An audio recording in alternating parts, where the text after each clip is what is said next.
बढ़िया चल रहा है, कोई आपत्ति विपत्ति चाय पत्ती दुविधा दुख दर्द परेशानी चिड़चिड़ापन किसी भी प्रकार की कोई दिक्कत परेशानी तो नहीं है? अरे अगर है तो आप लोग मुझे बता दो। अरे कभी मुझसे भी पूछ लिया करो, सर आपको कोई दिक्कत परेशानी तो नहीं है, कभी पूछते ही नहीं हो यार तुम। भाई तो मैंने अभी तक आपको सैनिक स्कूल के पेपर रिकॉर्ड करके करवा दिए हैं। आज मैं आरएमएस का पेपर आप लोगों को सॉल्व कर रहा हूँ। बेटा आरएमएस का जो पेपर होता है उसमें याद रखना 50 क्वेश्चन आते हैं। नॉर्मली जो पेपर होता है सैनिक स्कूल में वो 25 क्वेश्चन का होता है, बट आरएमएस 50 क्वेश्चन का होता है। आरएमएस के कुछ क्वेश्चन आपके लेवल से थोड़ा सा ऊपर भी जाते हैं, थोड़े मुश्किल क्वेश्चन भी होते हैं, परंतु मैं आपको इसलिए करवा रहा हूँ ये पेपर ताकि आप लोगों के कॉन्सेप्ट्स अच्छे से क्लियर हो जाए। समझ गए? और बेटा कोई बच्चा ऐसा हो जो आज पहली बार इस वीडियो पर आ गया हो तो मैं उससे भी बात कर देता हूँ। पहली बात तो कैसे हो भाई आप लोग? स्टडी बॉक्स रूम पर आपका बहुत बहुत स्वागत हो। मुझको नहीं जानते तो भाई मैं हूँ मिलन, बहुत मैं स्टडी बॉक्स रूम में साइंस पढ़ाता हूँ। आप लोगों को ये पेपर से इतने समय पहले इसलिए सॉल्व कराए जा रहे हैं ताकि आप लोग पेपर का लेवल चेक कर लें, अपने कॉन्सेप्ट्स को रिवाइज कर लें। और तीसरी बात, अगर आपने बिल्कुल भी नहीं पढ़ा तो उसकी भी टेंशन ना लें, मैं आपको हर क्वेश्चन एक्सप्लेन करूंगा, उस क्वेश्चन में लगने वाले कॉन्सेप्ट को एक्सप्लेन करूंगा, फिर सही आंसर बताऊंगा, फिर जो आंसर हमने नहीं सेलेक्ट करे उसका भी रीजन बताऊंगा कि उनको सेलेक्ट क्यों नहीं किया गया।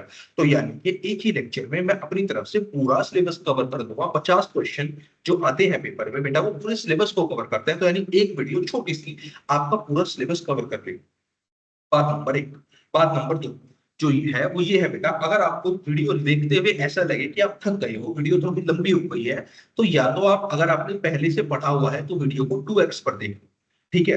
दूसरी बात आप क्या कर सकते हो बेटा, आप आधा आधा घंटे का लेक्चर आप देख लो, आधे घंटे का लेक्चर बाद में देख जो भी बचा हुआ टाइम है।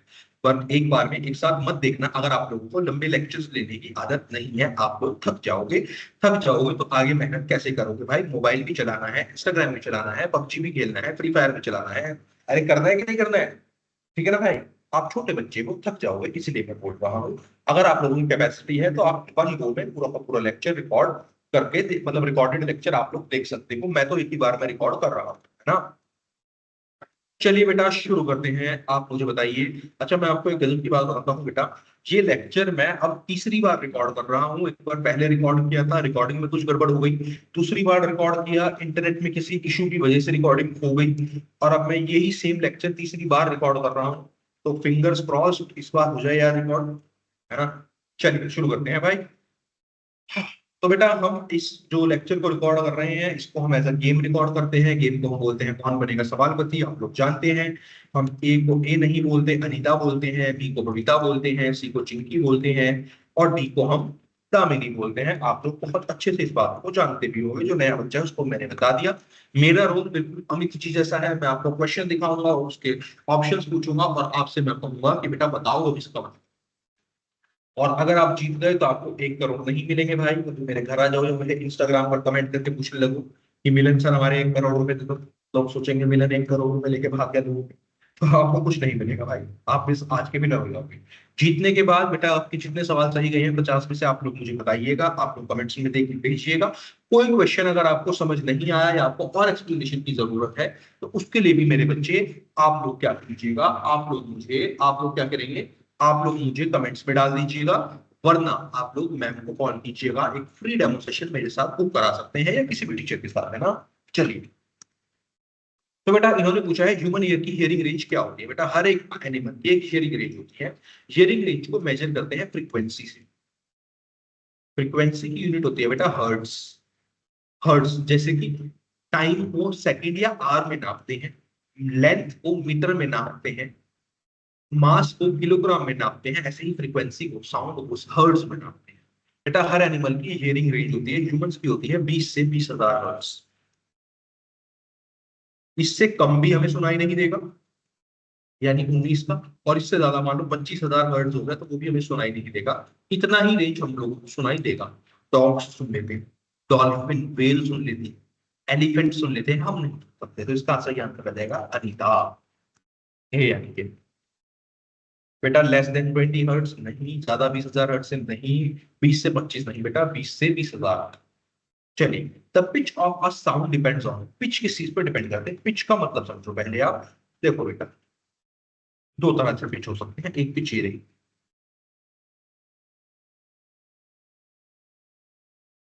इसको बोलते हैं लो पिच, सॉरी इसको बोलते हैं हाई पिच, ज्यादा है ना नंबर, और इसको बोलते हैं बेटे लो पिच।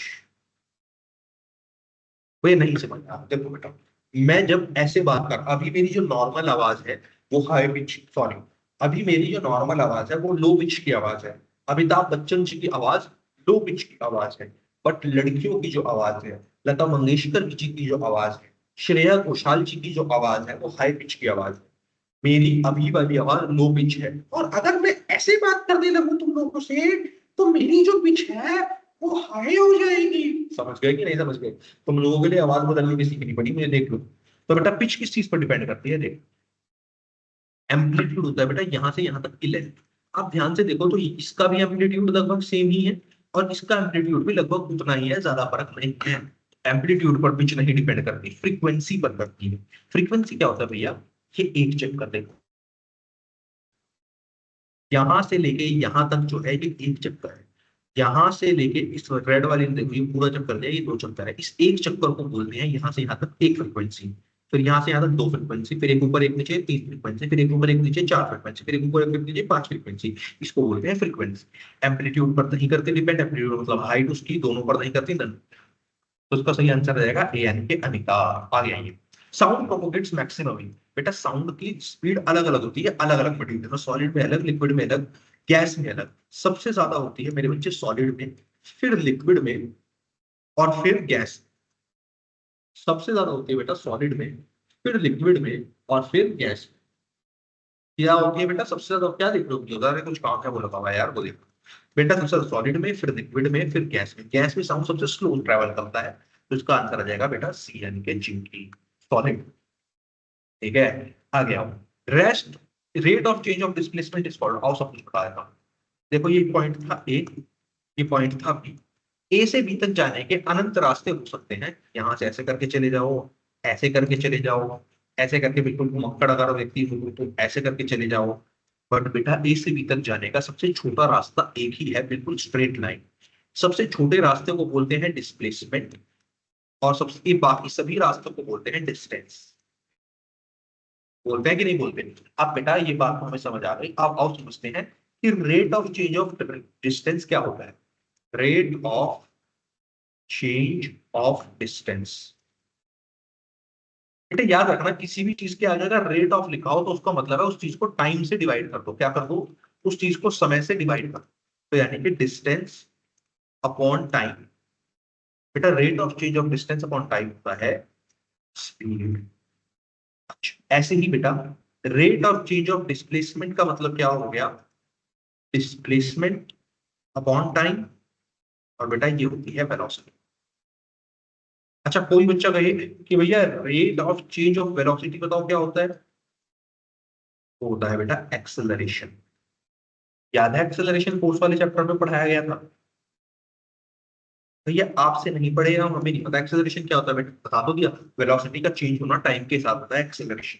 आओ देखो इन्होंने क्या कहा है, rate of change of displacement, displacement वाले पे वेलोसिटी यहाँ पर, तो स्पीड नहीं बेटा, speed is rate of change of distance, velocity सही है।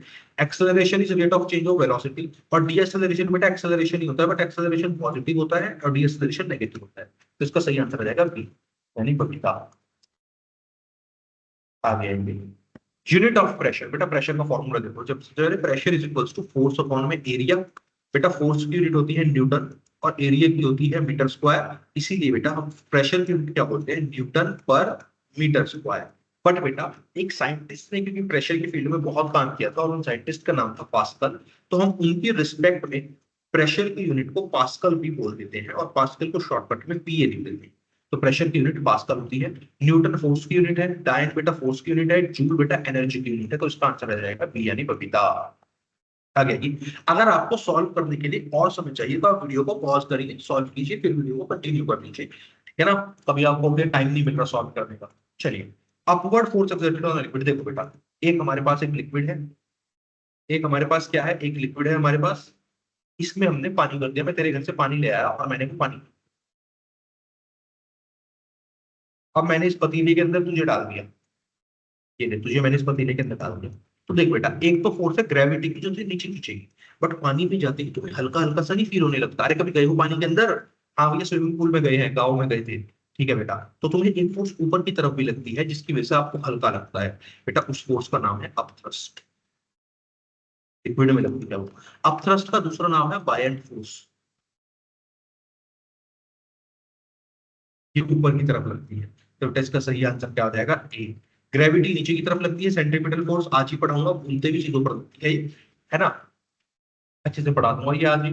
और बेटा तीसरी है इलेक्ट्रोस्टैटिक फोर्स, बेटा चार्जेस पर लगते हैं, तो इसका सही आंसर आ जाएगा ए यानी कि अनिता। आ गया ये। Light year is the unit of, बेटा सुनने में क्योंकि इसमें ईयर लिखा हुआ है हमें लगता है कि ये टाइम की यूनिट है, बट बेटा ये टाइम की यूनिट नहीं है, डिस्टेंस की यूनिट है। लाइट ईयर का मतलब होता है distance travelled by light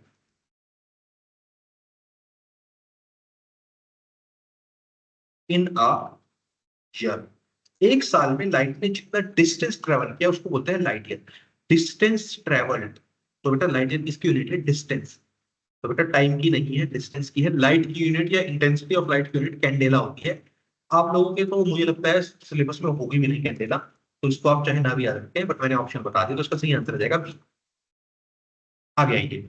light travels fastest in, बेटा लाइट सबसे ज्यादा ट्रेवल कब करेगी, जब वहां पर कोई भी पार्टिकल नहीं होगा, उसके रास्ते को रोकने के लिए जब कोई भी पार्टिकल नहीं होगा, तो लाइट सबसे तेज ट्रेवल करेगी। देखो बेटा तीन तरह से मैटर होता है, सॉलिड, लिक्विड और गैस।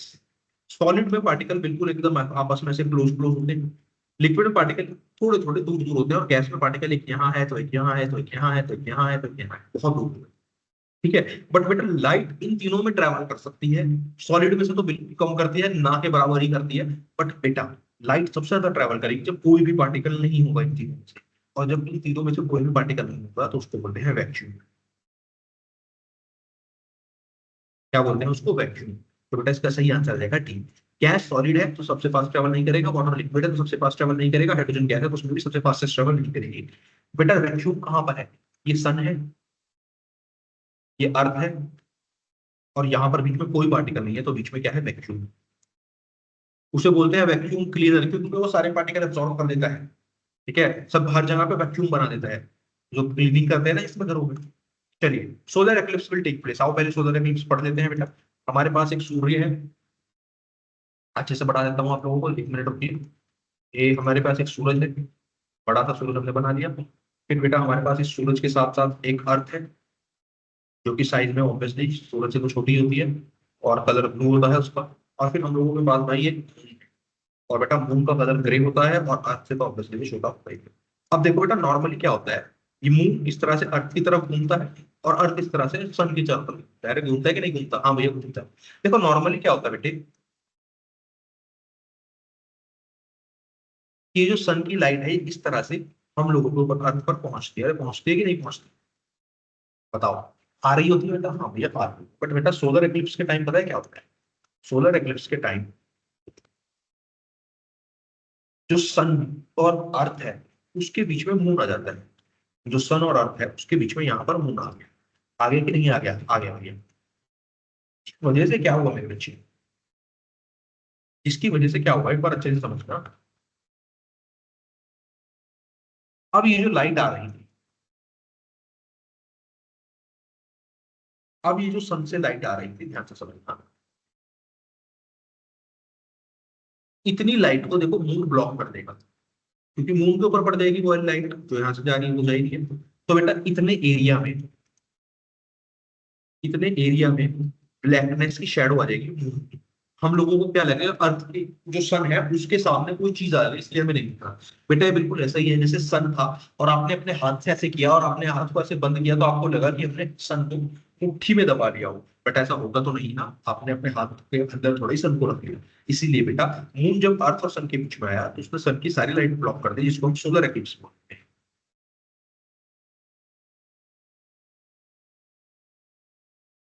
ल्यूनर एक्लिप्स में क्या होता है बेटा, ल्यूनर एक्लिप्स में अर्थ जो है वो मून और सन के बीच में आ जाता है।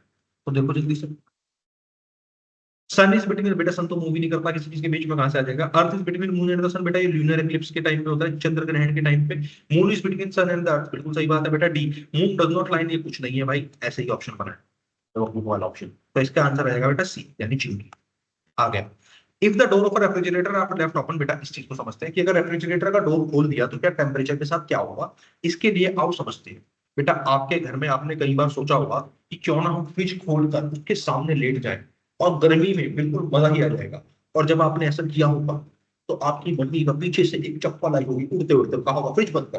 तो आओ समझते हैं मम्मी ऐसा क्यों कहती है। बेटा हम लोग क्या सोचते हैं कि मान लीजिए एक फ्रिज है। बेटा फ्रिज काम कैसे करता है वो समझते हैं। फ्रिज में एक पीछे मशीन होती है जिसको मैं थोड़ा बाहर बड़ा करके दिखा रहा हूँ, है ना, इसकी इतनी बाहर नहीं निकल रही होती है। इस मशीन को बोलते हैं कंप्रेसर। देखो बेटा, और ये मान लो ये फ्रिज एक रूम में रखा हुआ है, ये रहा। अब देखो बेटा क्या होगा। बेटा फ्रिज के अंदर हीट होगी या नहीं? ऑब्वियसली भैया फ्रिज के अंदर हीट होगी। कंप्रेसर क्या करता है, एक्टिवली फ्रिज की इस हीट को बाहर फेंकता है, रूम में फेंकता रहता है। अब क्योंकि कंप्रेसर ने फ्रिज की हीट को बाहर फेंक दिया और फ्रिज जिस मटेरियल का बना हुआ है, तो ये जो बाहर जो हीट थी ये उसके अंदर नहीं जा पाती।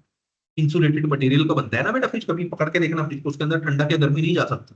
और बेटा क्योंकि कुछ गैसेस का रोल भी होता है, कूलेंट वगैरह, वो नहीं पड़ते, खैर अभी उतने लेवल पर आपको नहीं जाना। बट ये समझो कि जो हीट है, कंप्रेसर उसे लगातार बाहर फेंक रहा है। तो जब बाहर फेंक दी हीट को तो अंदर का टेम्परेचर कम हो गया ऑब्वियसली, और गैसेस ने भी उसको कूल कर दिया, तो फ्रिज आराम से कूल हो गया नॉर्मली। बट अब आपने बेटा क्या किया, आपने वही आपका एक रूम था, ये ले लो आपका एक रूम था, ये आपका एक फ्रिज था। आपने क्या किया, इस फ्रिज के डोर को ओपन कर दिया इस डोर को ओपन। अब बेटा ये एक कंप्रेसर था, अब जरा ध्यान से समझो। बेटा इसके अंदर जो हीट थी, कंप्रेसर अभी भी उसे बाहर ही निकालेगा, बट बेटा वो हीट रहेगी तो कमरे के अंदर ही। तो भाई वो कमरे के अंदर हीट फैलेगी। और बेटा नॉर्मली क्या, जब डोर बंद हो गया ना तो हीट वापस अंदर नहीं जा पाई। पर बेटा अब तो ये हीट आराम से इसके अंदर जा सकते हैं, तो वापस से हीट जो बाहर निकाली थी कंप्रेसर ने वो वापस अंदर आ गई। तो कंप्रेसर को और ज्यादा हीट निकालनी पड़ेगी। तो कंप्रेसर ज्यादा हीट निकालेगा तो बेटा कंप्रेसर की हीटिंग ज्यादा हो जाएगी। कोई मशीन ज्यादा काम करती है तो ज्यादा हीट करती है ना। अरे जब तू फ्री फायर खेलता है, पबजी खेलता है, तो एक बात बता, ज्यादा हीट होती है नहीं बेटा, क्योंकि ज्यादा काम कर रहा है। तो बेटा कंप्रेसर ज्यादा हीट होगा और ये हीट भी बार बार उसके अंदर जा रही है। तो बेटा फ्रिज जो क्या करेगा, और बेटा है तो फ्रिज कमरे के अंदर, तो आप देखो ओवरऑल कमरे के अंदर हीट बढ़ती ही रहेगी इस वजह से। इसी वजह से बेटा जो फ्रिज को अगर आप खोल के रखोगे तो आपका टेम्परेचर पहले से बढ़ जाएगा, क्योंकि हीट तो वही है ना भाई कमरे के अंदर, तो टेम्परेचर बढ़ जाएगा, याद रखना। इसीलिए मम्मी मना करती है, मम्मी को सब पता होता है बेटा। तो टेम्परेचर का, रूम का टेम्परेचर क्या हो जाएगा, कम हो जाएगा नहीं बेटा, बढ़ेगा। सेम रहेगा नहीं बेटा, पहले कम होगा क्लोज विसिनिटी में, विसिनिटी का मतलब होता है बेटा नियर, करीब। बट बेटा ऐसा भी नहीं होगा, टेम्परेचर बढ़ेगा इससे। तो इसका सही आंसर आ जाएगा सी, यानी बी, यानी कि बबीता, सी बोल। If a rock is bought from the surface of the moon to the earth, then बेटा देखो एक चीज होती है वेट, एक चीज होती है मास। बेटा किसी भी चीज का मास और वेट में फर्क होता है। वेट होता है बेटा किसी भी चीज की ग्रेविटी की वजह से, ग्रेविटी बदली वेट बदल गया, बट मास बेटा कभी नहीं बदला। बेटा देखो मून के ऊपर ग्रेविटी अलग है, अर्थ के ऊपर ग्रेविटी अलग है, मार्स के ऊपर ग्रेविटी अलग है, तो तीनों के ऊपर आपका वेट बराबर होगा। बट आपका मास कभी भी चेंज नहीं होता, आप स्पेस में कहीं भी चले जाओ। इसीलिए बेटा अगर आप चांद से एक पत्थर को लेकर आओगे तो उसका वेट चेंज हो जाएगा, बट उसका मास चेंज नहीं होगा। मास विल चेंज, मास कभी चेंज नहीं होता। Weight will change but not मास, सही बात है। दोनों चेंज नहीं होंगे, दोनों सेम नहीं रहेंगे, तो इसका सही आंसर आ जाएगा बेटा बी, यानी कि बबीता। आ गया। Atmosphere exert enormous pressure on us but we don't feel it because, देखो बेटा ये आपको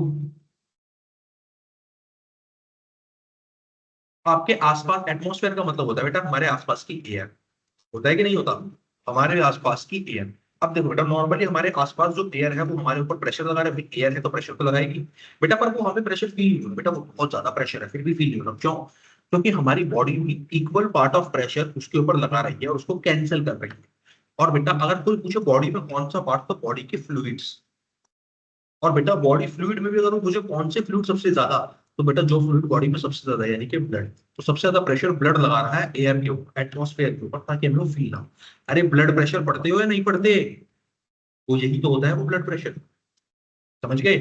तो बेटा यहाँ पर आ जाएगा blood exert slightly more pressure, सही बात है, हम उसके यूज है नहीं बेटा। बोन्स बहुत स्ट्रॉन्ग है, इसका कोई रीजन नहीं है। हमारा हेड बहुत छोटा है, इसका क्या मतलब है, हेड छोटा है तो बेटा इसका सही आंसर आ जाएगा ए, यानी कि अनिता। आ गई। A man is standing on a boat in still water. If he walks towards the shore, the boat will. इस चीज को ध्यान से समझो बेटा। ये आपका शोर, शोर मतलब होता है बेटा किनारा। और यहाँ पर आपके पास एक बोट है और यहाँ पर आप खड़े हुए हो। और आपने क्या सोचा, आप इस बोट से आगे पैर रखकर यहाँ से निकल, ये पैर ऐसे क्यों जा रहा है भाई, इमेजिन करो, है ना। आओ पानी भी भर देता हूँ यहाँ पे। ये बोट पानी पर फ्लोट कर रही है, ठीक है। अरे बाबू समझ गए कि नहीं, समझ गए भैया, पानी भर दिया। अब देखो बेटा क्या हुआ, जैसे कि आपने अगर न्यूटन का थर्ड लॉ पढ़ा हो, थर्ड लॉ ऑफ न्यूटन, तो उसमें क्या कहा गया था, उसमें कहा गया था कि हर एक्शन का इक्वल बट अपोजिट रिएक्शन होता है। तो यानी आपने अगर कोई फोर्स लगाई तो आपको उसका रिएक्शन भी होगा। तो जैसे ही आपने आगे पैर रखा तो आपकी तरफ से एक फोर्स आगे की तरफ लगी, तो बेटा बोट के ऊपर एक दूसरी फोर्स लगेगी पीछे की तरफ, रिएक्शन फोर्स लगेगी, तो बोट पीछे की तरफ जाएगी। आप इस चीज को फील कैसे कर सकते हो मैं बताता हूँ। एक बॉल ले लो और उस बॉल के ऊपर खड़े हो जाओ, एक पैर रखकर या दो पैर रखकर, आपकी बॉल की जिस हिसाब से हाइट है। अब आप बेटा क्या करो, अपना एक पैर आगे ले जाने की कोशिश करो, तो आप देखना आपकी बॉल पीछे की तरफ जाएगी, तो उसके ऊपर रिएक्शन लगेगा। तो जब आप बोट में भी ऐसा ही करोगे, एक पैर आगे ले जाओगे तो बोट पीछे की तरफ जाती है, तो इसका सही आंसर आ जाएगा बेटा कि boat will move away from the shore, शोर से दूर जाएगी, स्टेशनरी नहीं रहेगी, डूबेगी नहीं, टुवर्ड्स द शोर नहीं जाएगी। बेटा बी आ जाएगा इसका आंसर है, देखो बेटा आ गया ये। A piece of ice is floating in a beaker containing water when the whole ice melt, क्या होगा बेटा देखो, मैं आपके घर से एक पतीला ले आया, इसमें हम लोगों ने पानी भर दिया।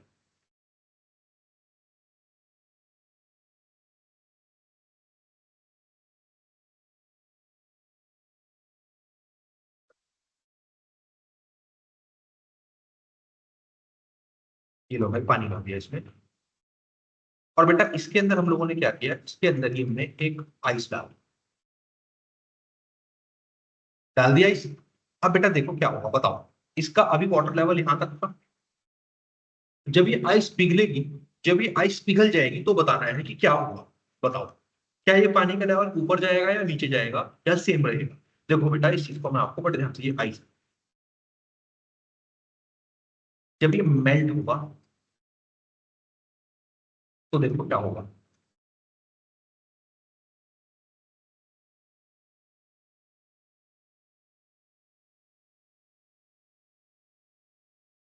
बेटा याद रखना जब ये मेल्ट होगा तो पानी का लेवल जितना पहले था उतना ही रह जाएगा। ये ऐसा क्यों बढ़ा तो नहीं, हमें तो लगता है बढ़ना चाहिए। देखो बेटा समझो इस चीज को, आइस का जो वॉल्यूम है, वॉल्यूम मतलब समझते हो, मैथ्स में बताया था कोई चीज जितनी जगह घेरती है उसको वॉल्यूम बोलते हैं। अरे क्यूब में वॉल्यूम का, क्यूब में फॉर्मूला बताया था साइड का क्यूब, है ना। और बेटा क्यूबॉइड में भी पढ़ाया था वॉल्यूम का फॉर्मूला, मैथ्स वाले सर ने, याद करो जब तुम छोटे बच्चे थे बड़ी शरारत करते थे, पढ़ाई लिखाई भी करते थे, क्लास में फर्स्ट आते थे, तब क्यूबॉइड का फॉर्मूला बताया गया था एलबीएच, बताया था। तो बेटा वही होता है वॉल्यूम। तो बेटा वॉल्यूम क्या है, इस आइस ने जितना वॉल्यूम लेना था, अब जब ये पानी के अंदर आ गई इसने वॉल्यूम ले लिया। अब जब ये पिघल भी जाएगी तो इससे जो पानी बनेगा उसका वॉल्यूम थोड़ी बनेगा, उसका वॉल्यूम तो अभी भी सेम ही रहेगा। इस वजह से बेटा इसने जितनी जगह ली थी वो ले चुकी है, अभी पिघलने के बाद भी उतनी ही जगह लेगी, इस वजह से पानी का लेवल सेम रहेगा। तो water level will remain the same, नीचे नहीं आएगा ऊपर नहीं जाएगा, पहले कम और पहले ज्यादा और फिर कम नहीं होगा। बेटा इसका आंसर हो जाएगा डी, यानी कि दाहिनी सेम रहेगी। आ गया ये। A man inside an artificial satellite feel weightless because the force of attraction due to earth. ध्यान से समझो बेटा इस बात को, इन्होंने कहा है, पहले एक चीज समझाता हूँ मैं आपको, सेंट्रीपिटल और सेंट्रीफ्यूगल फोर्स समझाता हूँ। देखो ये आप, और आपने क्या किया, एक हाथ में पत्थर ले लेना और उस पत्थर को ऐसे करके बांध दो रस्सी से, और अब उसको घुमाना शुरू करो। जब आप उस चीज को घुमाना शुरू करोगे बेटा, तो दो तरह की फोर्स, जब भी कोई चीज घूमती है तो दो फोर्सेस लगती हैं। एक फोर्स लगती है सेंटर की तरफ और एक फोर्स लगती है बेटा सेंटर से, ठीक है। इस वाली फोर्स को बोलते हैं सेंट्रीफ्यूगल फोर्स, और ये ध्यान से समझना कोई नहीं समझाएगा इसको। इसको बोलते हैं सेंट्रीफ्यूगल फोर्स, और इसको बोलते हैं सेंट्रीपिटल फोर्स, इसको बोलते हैं सेंट्रीपिटल फोर्स। सेंट्रीपिटल फोर्स हमेशा सेंटर की तरफ लगती है, याद कैसे रखोगे बेटा, इसमें पी आ रहा है, पी फॉर प्यार, तो इसको सेंटर से प्यार इसलिए सेंटर की तरफ जा रहा है। और इसमें एफ आ रहा है, एफ फॉर फियर, तो इसको है सेंटर से डर इसलिए सेंटर से दूर जा रही है। भैया फील कैसे करें सेंट्रीपिटल और सेंट्रीफ्यूगल फोर्स को, कभी पत्थर को ऐसे घुमाते हुए छोड़ के देखना, पत्थर पास नहीं आएगा दूर जाएगा, क्यों, सेंट्रीफ्यूगल फोर्स से दूर जाएगा। और पत्थर को घुमाते हुए अपनी स्पीड कम कर देना, घुमाने की पत्थर पास की तरफ आए, क्यों, क्योंकि सेंट्रीपिटल फोर्स उसे और पास लेने का, समझ गए। अब बेटा जब भी कोई चीज गोल घूमती है तो ऐसा ही होता है। इस क्वेश्चन में समझो क्या कहा, इन्होंने कहा ये हमारा एक अर्थ है बड़ा प्यारा सा राजदुलारा सा, और इस अर्थ के चारों तरफ एक आर्टिफिशियल सैटेलाइट घूम रही है। बेटा याद रखना, आर्टिफिशियल सैटेलाइट हो या नेचुरल सैटेलाइट, यानी वो सभी उतने ही एरिया में घूमते हैं जहां तक अर्थ की ग्रेविटी हो, अर्थ की ग्रेविटी से बाहर नहीं जाते। अर्थ की ग्रेविटी से बाहर रॉकेट जाता है, सैटेलाइट नहीं जाती। सैटेलाइट तो अर्थ के चारों तरफ अर्थ की ग्रेविटी की मदद से घूमती है। अर्थ की ग्रेविटी में उस पॉइंट तक वो जाती है जहां तक अर्थ उन्हें अपने पास ना खींच सके, बट दूर भी ना जाने दे, उससे अपनी तरफ घुमाता रहे, है ना। अब यहाँ पर हमने एक आर्टिफिशियल सैटेलाइट रख दी, मान लो ये रही हमारी आर्टिफिशियल सैटेलाइट, और इसके अंदर ये एक आदमी है। और क्योंकि आर्टिफिशियल सैटेलाइट घूम रही है तो इसके ऊपर दो फोर्सेस लगेगी, एक तरफ सेंटर की तरफ लगेगी और एक सेंटर से ऐसे करके दूर भी जाने का काम करेगी, करेगी या नहीं। अब ये जो सैटेलाइट के अंदर आदमी है इसको अपना वजन नहीं फील होगा, ऐसा क्यों होगा, इस चीज को समझो। क्योंकि सेंट्रीपिटल और सेंट्रीफ्यूगल फोर्स आपस में बराबर हो जाएंगे, और जो अर्थ की ग्रेविटेशनल फोर्स है वो भी इस बार सेंट्रीपिटल फोर्स की तरह एक्ट करेगी। जैसे यहाँ पर जो सेंट्रीपिटल फोर्स थी वो रस्सी दे रही थी, धागा दे रहा था, यहाँ पर सेंट्रीपिटल फोर्स अर्थ की ग्रेविटी देगी, अर्थ की ग्रेविटी देगी। अर्थ की ग्रेविटी क्या करेगी, जो कि अट्रैक्शन फोर्स है वो सेंट्रीपिटल फोर्स बन जाएगी, वो सेंट्रीपिटल फोर्स की तरह इसको अपने पास खींचेगी और सेंट्रीफ्यूगल दूर ले जाएगी। तो दोनों फोर्सेस के बीच में आपस में कंपटीशन होगा और दोनों फोर्सेस एक दूसरे को कैंसिल कर देगी, जिस वजह से ग्रेविटी के अंदर रहने वाले आदमी को वेटलेसनेस फील हो। तो इक्वल टू सेंट्रीपिटल का क्या पूछा होता बेटा, the force of attraction due to earth, earth की जो ग्रेविटेशन अट्रैक्शन फोर्स यानी ग्रेविटेशनल फोर्स है वो किसके बराबर है, वो सेंट्रीपिटल फोर्स के बराबर है। जीरो बेटा नहीं, जीरो नहीं होगी, याद रखना। सैटेलाइट अगर दूर चली जाएगी तो वो सैटेलाइट नहीं रॉकेट है, और वहां पर बेटा ग्रेविटी फील नहीं होती, वहां पर ग्रेविटी फील होता है, तो यहाँ पर जीरो नहीं होगी। बैलेंस्ड बाय अट्रैक्शन बेटा मून का कोई रूल नहीं है, नॉन अफेक्टिव ऐसा कुछ नहीं, डिजाइन की वजह से नॉन इफेक्टिव नहीं होती बेटा, तो इसका सही आंसर आ जाएगा जी। आगे आइए, सेंटीमीटर और सेंट्रीफ्यूगल समझ गए ना। साउंड वेव बेटा, जब आपको साउंड वेव चैप्टर मैंने पढ़ाया होगा या किसी भी टीचर से आपने पढ़ा हो, साउंड वेव को हम वेव की फॉर्म में पढ़ते हैं ग्राफ के ऊपर। आओ ध्यान से मैं आपको वो ग्राफ समझा देता हूँ।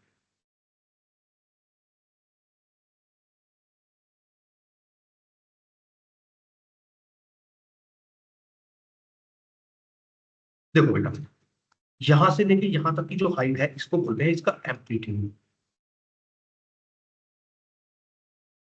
यहां से लेके यहां तक एक चक्कर हुआ, यहां से लेके यहां तक दो चक्कर हुए, यहां से लेके यहां तक फिर एक ऊपर एक नीचे फिर तीन चक्कर हो, इस एक चक्कर को ही बोलते हैं बेटा frequency.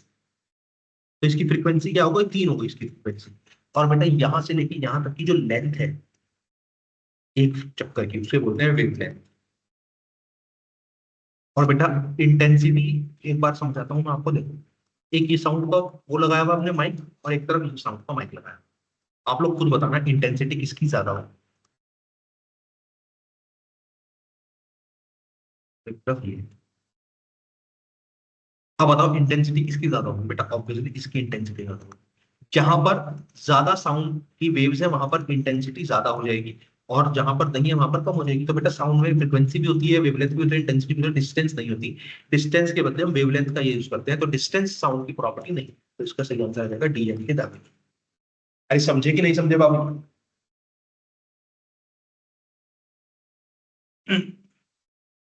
What happen when a heavy object and a light objects are allowed to fall from certain height? देखो बेटा इस चीज पर समझो।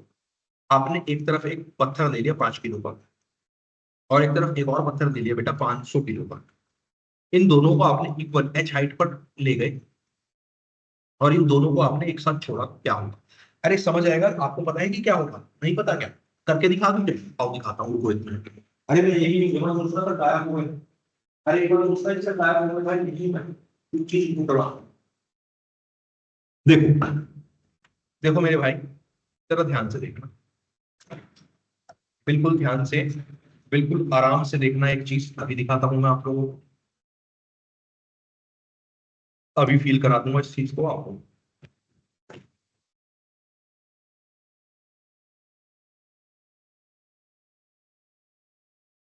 देखो,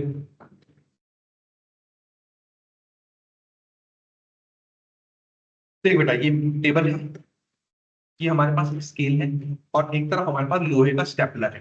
देखो, अब बताओ स्टेपलर ऑब्वियसली हैवी होगा, लोहे का ये प्लास्टिक का ये हल्का होगा। हम दोनों को देखो यहाँ से, दोनों को उठाकर लगभग सेम हाइट पर ले आए। अब हम दोनों को एक साथ छोड़ेंगे, तो आप बताइएगा कौन पहले नीचे आएगा। ठीक है, मैंने क्लास में भी आप लोगों को दिखाया हुआ, अभी दिखा देता हूँ। आप लोग बताइएगा कौन सा पहले नीचे आएगा। छोड़ दूं, 1 2 3, बताओ कौन सा आएगा। ये दोनों एक साथ आए, एक बार और देखो क्या, देखो दोबारा देखो, दोनों लगभग सेम हाइट पर है, दोनों को एक साथ छोड़ूंगा तो 1 2 3, दोनों एक साथ आए। यानी कि कोई ऑब्जेक्ट, अरे मैं यही यानी कि कोई ऑब्जेक्ट भारी हो या हल्का हो, ये बात बिल्कुल भी उसके मास पर डिपेंड नहीं करती। यानी ग्रेविटेशन भारी आदमी पर भी उतना ही लगेगा और हल्के आदमी पर भी उतना ही लगेगा। अरे समझे कि नहीं समझे? अरे बोल भाई, समझा कि नहीं समझा? बोल भाई बोल, जल्दी बोल। तो यानी ग्रेविटेशन मास पर डिपेंड नहीं करता है, ये बात आप लोगों को याद रखनी। तो बेटा ये दोनों नीचे जब आएंगे, ये दोनों ही जब नीचे आएंगे तो बेटा सेम टाइम पर आएंगे, क्योंकि ग्रेविटेशन भगवान की तरह है, वो भेदभाव नहीं करता कौन भारी है कौन हल्का। तो जब एक भारी पत्थर और एक हल्के ऑब्जेक्ट को नीचे फेंकेंगे तो बेटा क्या होगा, वो दोनों के दोनों हैवी ऑब्जेक्ट पहले आ जाएगा नहीं बेटा, लाइटर ऑब्जेक्ट पहले आ जाएगा नहीं बेटा, दोनों ऑब्जेक्ट एक ही साथ आएंगे। मैंने भी आपको करके भी दिखा दिया, क्योंकि ग्रेविटेशन में ऐसा नहीं होता। तो बेटा इसका सही आंसर आ जाएगा सी, यानी कि चींटी। Force of friction depend upon, friction किस चीज पर डिपेंड करता है बेटा? फ्रिक्शन डिपेंड करता है किसी चीज की रफनेस पर। आप लोग जानते हो जितना रफ होगा फ्रिक्शन ज्यादा, किसी चीज की स्मूथनेस पर, जितना स्मूथ फ्रिक्शन उतना ही कम। और किसी चीज की इंक्लिनेशन पर। इंक्लिनेशन का मतलब समझिए, इंक्लिनेशन का मतलब होता है बेटा ढलान। इंक्लिनेशन का मतलब होता है ढलान, नहीं समझता? देखो एक बॉक्स यहाँ पर रखा हुआ है और एक बॉक्स ऐसे करके यहाँ पर रखा।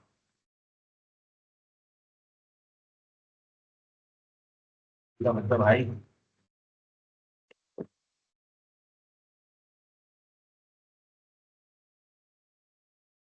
एक सीधा रास्ता है और एक तरफ ये ऐसे उठा हुआ है ना, यहाँ पर एक बॉक्स रखा हुआ है। जल्दी से बताओ, अगर मैंने यहाँ पर इस बॉक्स को हल्का सा पुश किया और यहाँ पर हल्का सा पुश किया, तो कौन सा बिल्कुल एकदम भागा हुआ नीचे आएगा? ऑब्वियसली ये वाला चीज ज्यादा जल्दी आएगा नीचे। क्यों? क्योंकि यहाँ पर इंक्लिनेशन है, यहाँ पर कुछ एंगल है। बट यहाँ पर एंगल बेटा बिल्कुल जीरो है। तो जितना ज्यादा इंक्लिनेशन होगा फ्रिक्शन उतना कम हो जाएगा, इसको बोलते हैं बेटा इंक्लिनेशन।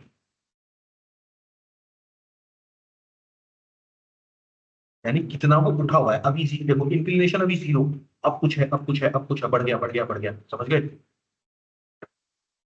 तो बेटा इन तीनों पर ही डिपेंड करता है, यानी कि ऑल। आ गया। Out of the strongest synthetic fibre, बेटा स्ट्रॉन्गेस्ट सिंथेटिक फाइबर याद ही रखना नायलॉन है। आर्मी के जो लोग होते हैं उनके क्लोथ्स नायलॉन के ही बनते हैं, उनके क्लोथ्स में जैकेट वगैरह जो उनकी बनती है, या उनके जो बैग्स वगैरह होते हैं, पैराशूट भी नायलॉन के बनते हैं। समझ गए? रस्सियां जो होती है आर्मी वगैरह में या ट्रेनिंग वगैरह में यूज होती है, अगर आप स्काउट एंड गाइड में हो तो आप लोगों की थी, तो आप लोगों की रस्सियां भी नायलॉन वाली यूज होती है बेटा, कॉटन वगैरह की नहीं होती, क्योंकि नायलॉन स्ट्रॉन्गेस्ट है। सोचो आपने कॉटन का पैराशूट यूज किया, ऊपर से नीचे कूदे, पैराशूट बीच में फट गया, तो क्या करोगे भाई? सीधा भगवान अपने पास बुला लेगा कि कूदे थे नीचे पहुंच जाओगे ऊपर, है ना? तो बेटा इसका आंसर आएगा नायलॉन। रॉयल स्ट्रॉन्गेस्ट नहीं है, पॉलिएस्टर नहीं है, एक्रिलिक नहीं है बेटा। तो नायलॉन ही स्ट्रॉन्गेस्ट सिंथेटिक फाइबर है। मटेरियल हैविंग क्वालिटी तो both metal and non metal, वो मटेरियल जिनके पास मेटल और नॉन मेटल दोनों की क्वालिटी होती है उनका नाम होता है बेटा मेटलॉइड। ये कभी मेटल की प्रॉपर्टी दिखाते हैं कभी नॉन मेटल। मेटलॉइड मैंने आपको याद करने का तरीका बताया था, big, ceiling, German, are, some, terrible, poets. तो बेटा अलॉयज मिक्सचर है, मटेरियल नहीं, ये मिक्सचर है मेटल और non metal. Nobel metal obviously metal है, सॉल्यूशन तो यूजुअली लिक्विड का बनता है, तो इसका सही आंसर आ जाएगा बी, यानी कि बबीता। विच of the following is a mixture of charcoal, potassium and sulphur? बेटा याद रखना जहां भी सल्फर दिखे आप समझ जाना कि उस चीज में कंबशन जल्दी हो जाएगा, आग लगने का खतरा है, आग जल्दी लग जाएगी। आपने माचिस देखी होगी, अरे देखिए कि नहीं देखे बाबू? माचिस देखे हो? हाँ भैया देखे हो। तो बेटा माचिस में जो आगे ब्राउन कलर का लगा होता है ये सल्फर तो है, यानी कि कंबशन का काम करता है, कंबशन जल्दी हो जाएगा। तो बेटा यहाँ पर आपको याद रखना है ऐसी चीज कौन सी जो जल्दी जल जाएगा, कौन को जल्दी जल जाता है। तो बेटा इसका आंसर आ जाएगा सी, प्रिंटिंग इंक। बेटा प्रिंटिंग इंक में चारकोल होता है बट पोटेशियम नाइट्रेट और सल्फर नहीं होता। ग्रेफाइट कार्बन का बना हुआ है, सिर्फ कार्बन के अनबन पार्टिकल। तो बेटा इसका सही आंसर आ जाएगा सी, यानी कि gunpowder. In which of the zone oxygen is not available? बेटे देखो कैंडल के अगर मैं डायग्राम बनाऊं तो उसके तीन जोन होते हैं। सबसे बाहर वाला आउटर जोन, ठीक है, उसके बाद बेटा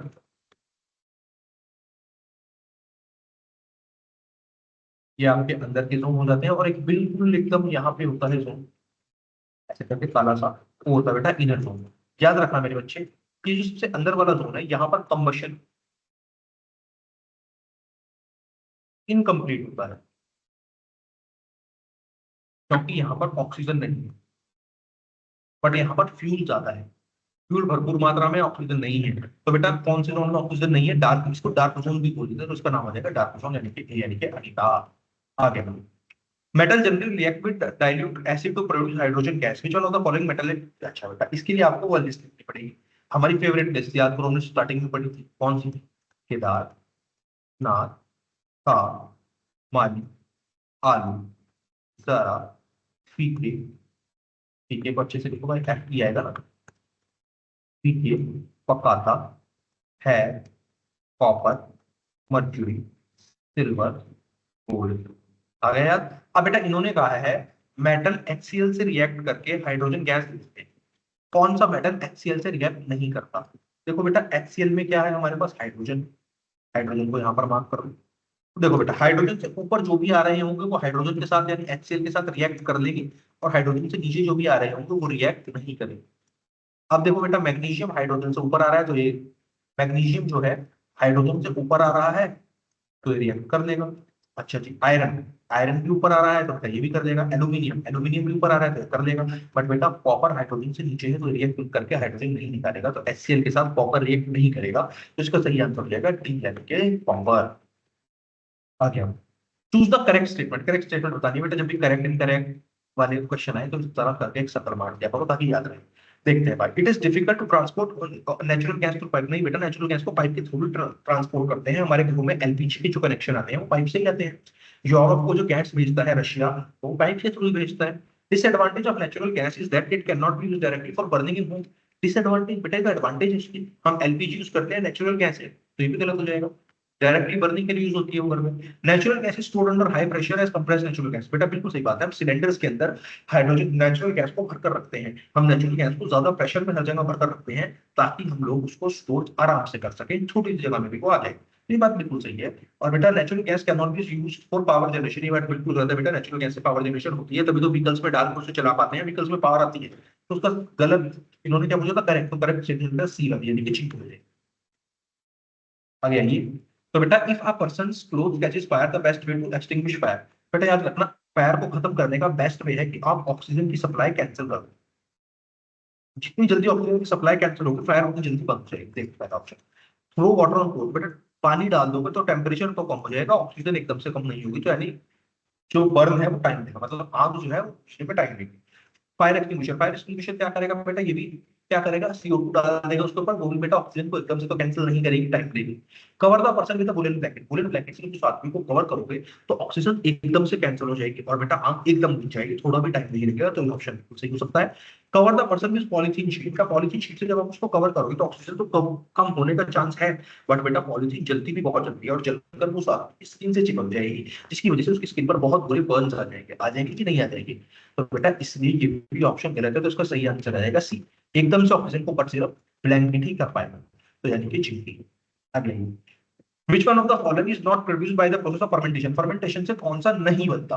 बेटा फर्मेंटेशन से कौन से बनते हैं वो याद रखो आप। फर्मेंटेशन क्या होता है, किसी भी चीज को लो थोड़े टाइम के लिए रख दो, उसके अंदर हम फंजाई की ग्रोथ को अलाउ करते हैं, ईस्ट की ग्रोथ को अलाउ करते हैं, और फिर हम उस चीज को यूज करते हैं। बेटा चीज जो है तो फर्मेंटेशन से बनता है, मिल्क में थोड़ा सा मिल्क, थोड़ा सा खट्टी चीज डाल दो और फिर उसको रख दो तो वो पनीर बन जाता है।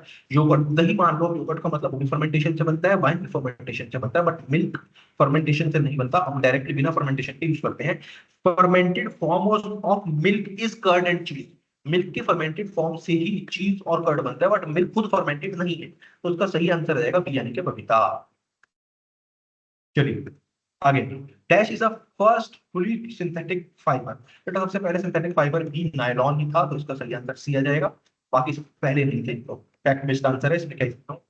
Identify the type of plastic that can be used for making electrical switch. बेटा इलेक्ट्रिकल स्विच बनाने के लिए हम लोग बेकेलाइट का यूज करते हैं।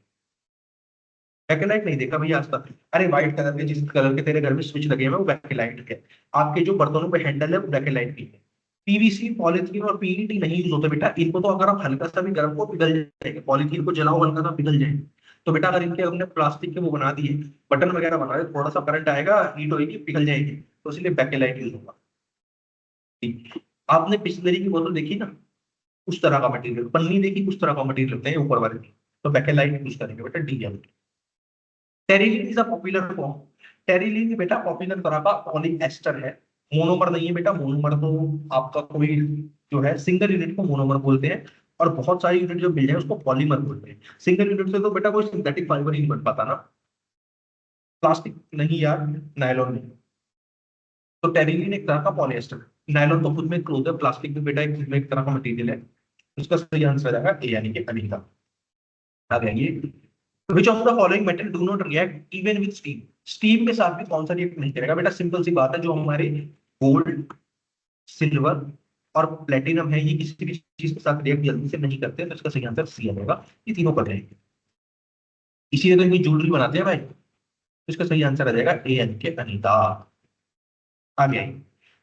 Food cans are coated with tin and not with zinc because, क्यों बेटा, क्योंकि याद रखना जिंक जो है वो रिएक्शन कर जाता है चीजों के साथ, और रिएक्शन करके वो पॉइजनस भी हो सकता है, इसलिए।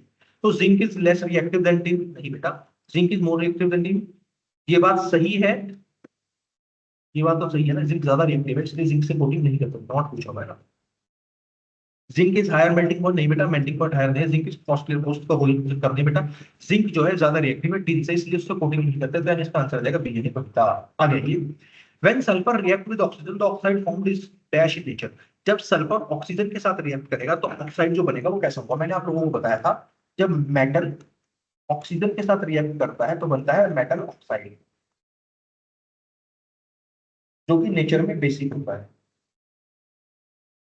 और जब नॉन मेटल रिएक्ट करता है ऑक्सीजन के साथ तो बनता है नॉन मेटल ऑक्साइड,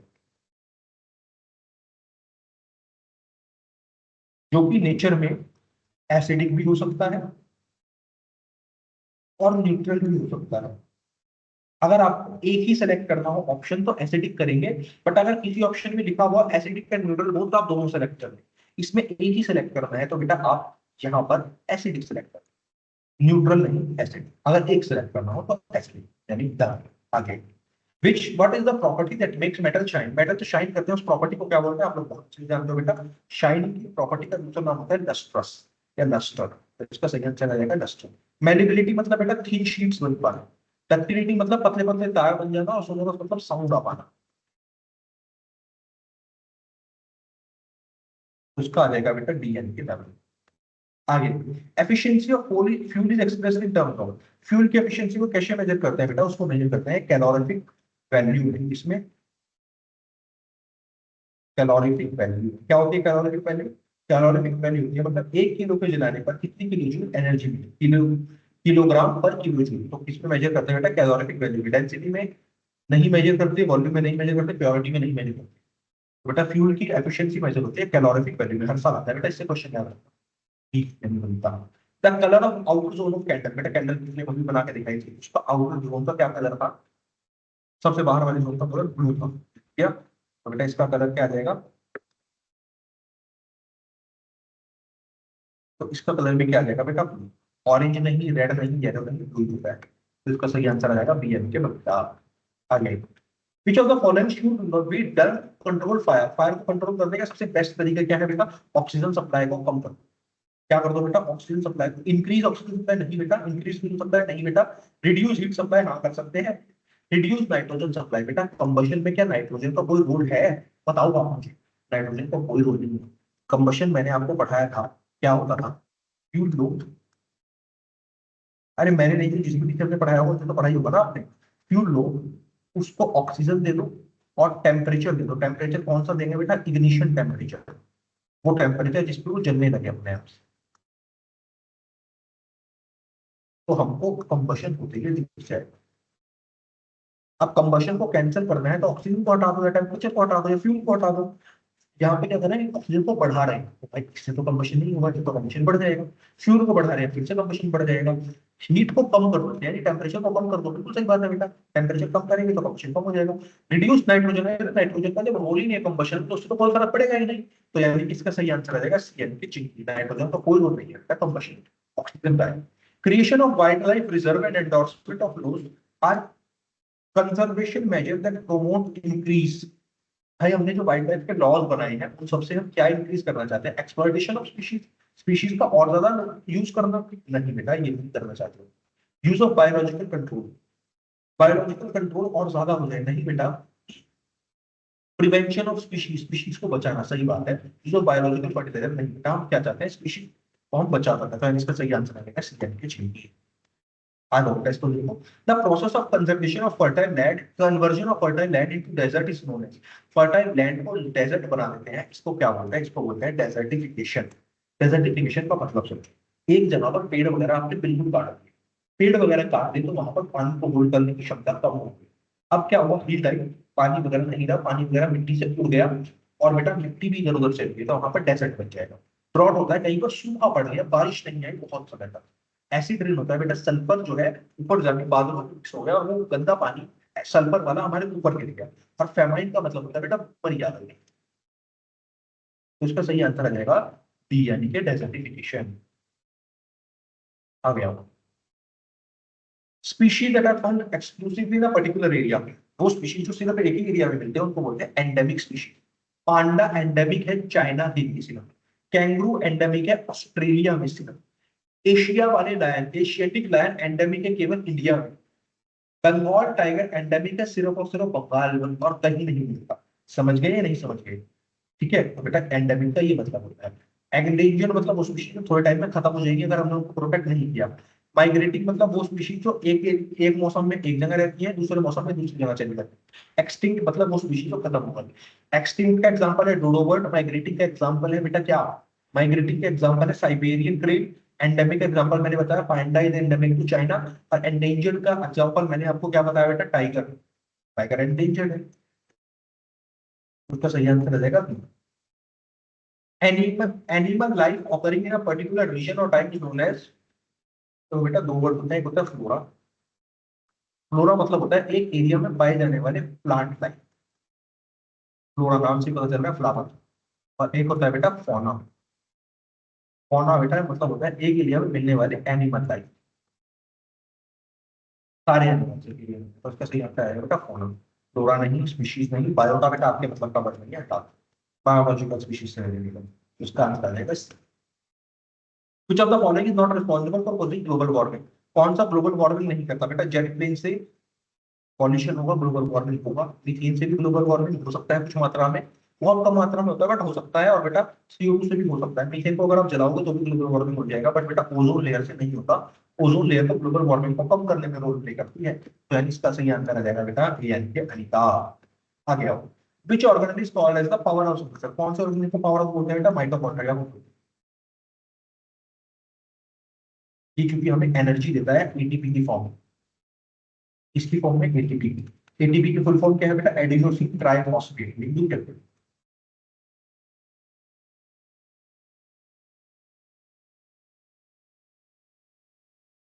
भैया एटीपी के, एटीपी की फॉर्म में मिलकर एनर्जी बात का मतलब नहीं, मैं समझाता हूँ।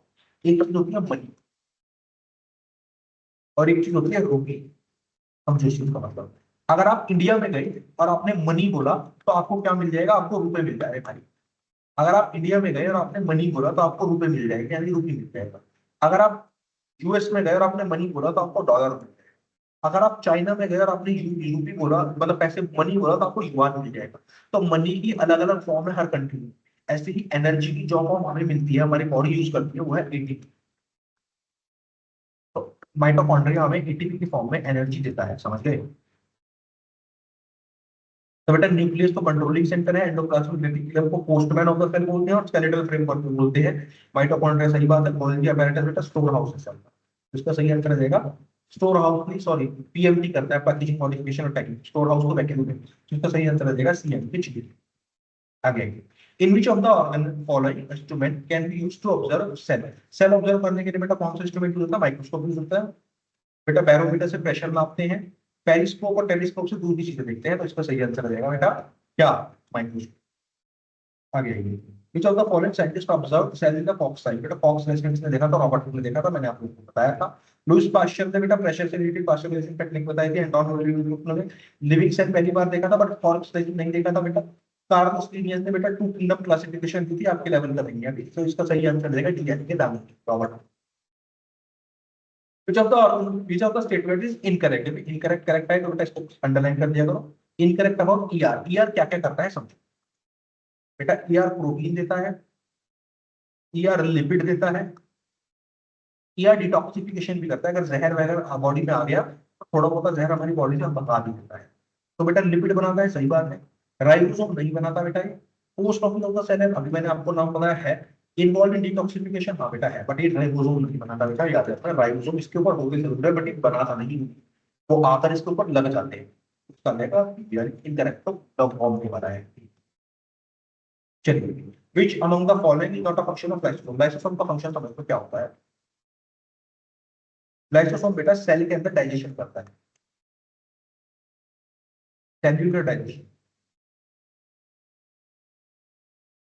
Break down of food, digestion करता है फूड बॉडी का, break down protection of pathogen. अगर कोई पैथोजन आगे सेल के अंदर, उसको भी डाइजेस्ट कर लेगा, सही बात है। फोटोसिंथेसिस नहीं करता बेटा, डाइजेस्ट करता है, सही बात है।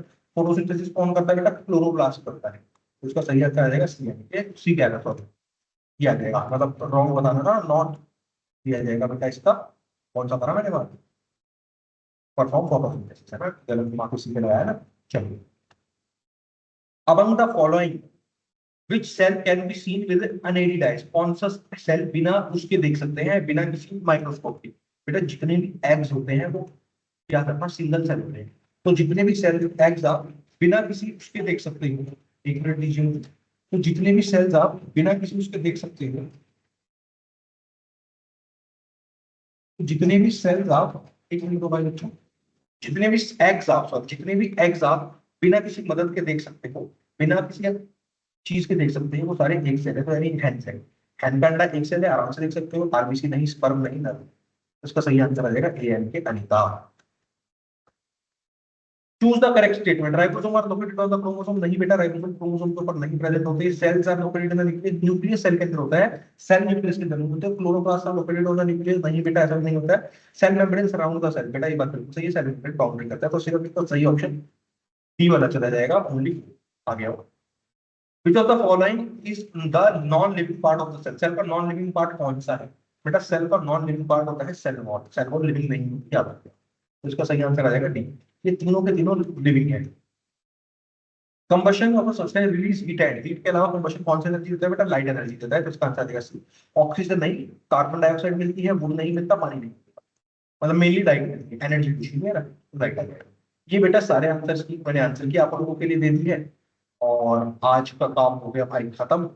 और मिलते हैं आप लोगों से नेक्स्ट एपिसोड में, नेक्स्ट वीडियो में, क्लास में कहीं ना कहीं आप लोगों से मिला जाएगा। मुझे उम्मीद है आप लोगों को सब कुछ समझ आया होगा, कुछ भी समझ ना आया हो तो आप लोग एक बार मुझे लिख कर भेज दीजिएगा। उसके अलावा अगर आपको लगता है कि आप लोगों को कुछ और समझना है तो आप एक डेमो सेशन बुक करा सकते हैं। हर चीज आपको कमेंट्स में मैं रिप्लाई करने की कोशिश करूंगा, आप कमेंट्स में भी डाल सकते हैं, वरना मैम को कॉल करके एक फ्री डेमो सेशन आप मेरे साथ बुक करवा सकते हैं। तो मैं आपसे मिलता हूँ नेक्स्ट वीडियो में। जय हिंद, वंदे मातरम।